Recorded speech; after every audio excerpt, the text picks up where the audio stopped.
vais vous parler du quand et du comment. Aujourd'hui, les historiens semblent s'intéresser davantage au quand qu'au comment.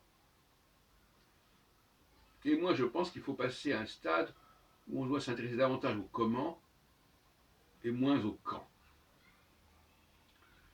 Quand on veut remonter l'histoire, le cours de l'histoire, et tout ce qui existe aujourd'hui est enclenché bien en amont, ce qui est important, c'est le comment. Qu'est-ce qui s'est passé? Comment les choses ont changé? Comment les choses ont pu évoluer?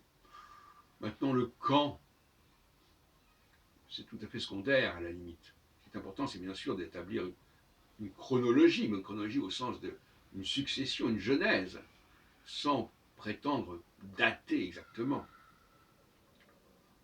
L'urgence, c'est quand même le comment. L'urgence, c'est de comprendre comment les choses ont changé, comment les choses se sont transformées. Maintenant, le comment, le quand, on s'en fout un petit peu. Et je souhaiterais donc, épistémologiquement, que l'on comprisse cela. Alors évidemment, dans la société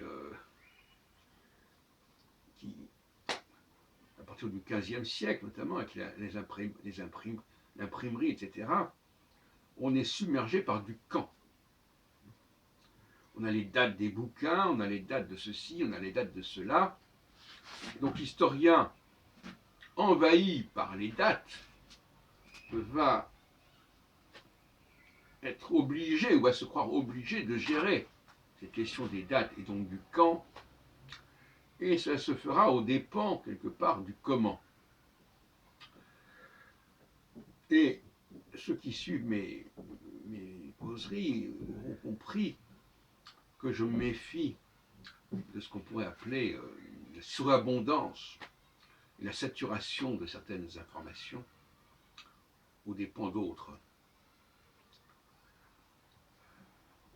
L'historien est saturé par les données chronologiques.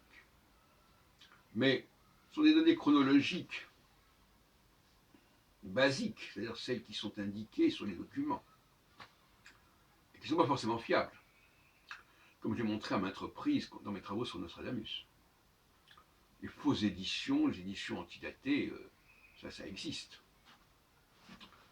Mais cette religion de la date inscrite, imprimée, reste extrêmement forte.